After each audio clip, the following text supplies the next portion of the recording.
Office आए हैं, क्या बैकग्राउंड है अगर बात करें? एसएसपी कॉलेज इधर हम इसलिए आए हैं क्योंकि हमें आईएनसी की मान्यता नहीं है। हम जब कॉलेज में एडमिशन लिया था तो हमें बोला गया था आईएनसी आपके लिए है, लेकिन जब हमें पता चला, हम थर्ड ईयर में आ गए तो हमें आईएनसी नहीं है। वहाँ पे आईएनसी के बिना हम कोई भी जॉब नहीं कर पाएंगे, और इसलिए हमने काफ़ी डीएम सर के पास भी गए। डीएम सर से हमें कोई भी पॉजिटिव रिजल्ट नहीं निकला।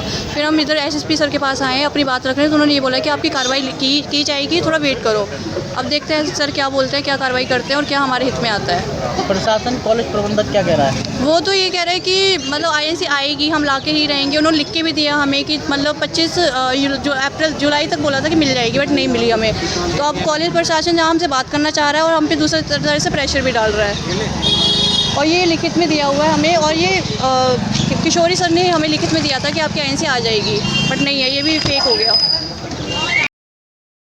मथुरा एसएसपी ऑफिस आए हैं आप सब लोग, क्या बैकग्राउंड है? एसएसपी ऑफिस आने का हमारा आज का मुख्य कारण था ब्रज चिकित्सा संस्थान school of paramedical and nursing, जिसको आप सब दरेसी के नाम से जानते हैं। उसके पास इंडियन नर्सिंग काउंसिल से मान्यता ना होने के बाद भी पिछले 5 साल से कॉलेज चलाने की वजह से कॉलेज पिछले 5 साल से बिना मान्यता के कॉलेज चला रहा है। बच्चों से ये बोल के एडमिशन ले रहा है कि उनके पास इंडियन नर्सिंग काउंसिल की मान्यता है, और जब बच्चों को ये ज्ञात हुआ कि उनके कॉलेज के पास इंडियन नर्सिंग काउंसिल की मान्यता नहीं है, तो उन्होंने कॉलेज प्रशासन से जब शिकायत की तो उन्होंने ये बोला हम इसके लिए काम कर रहे हैं, और इस मुद्दे को ढक दिया।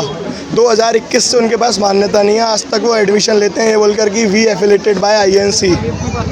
और इसके इन सब के बाद भी जब बच्चों ने आंदोलन का रूप पकड़ा और आक्रोशित होकर कॉलेज में धरना दिए, डीएम साहब से मिले, तो इसके बाद बच्चों के खिलाफ कानूनी कार्रवाई करने लगे कि कभी उनकी अटेंडेंस शॉर्ट कर देना, उनसे ज़बरदस्ती। हमें यह आश्वासन मिला था कि वो फ़ीस नहीं मांगेंगे जब तक आईएनसी की मान्यता नहीं आती, लेकिन उससे के बाद भी उनसे फ़ीस ली जाती है ज़बरदस्ती कि आपको एग्ज़ाम नहीं देने दिया जाएगा। और अभी भी निरंतर बच्चों को इस प्रकार से परेशान किया जाता है कि उनकी कभी क्लासेस रोक दी जाती हैं, कभी उनके एग्ज़ाम देने से रोका जाता है। अभी कल भी कई छात्रों को एग्ज़ाम देने से रोका, उनका डॉक्यूमेंट में नाम गलत कर दिया गया।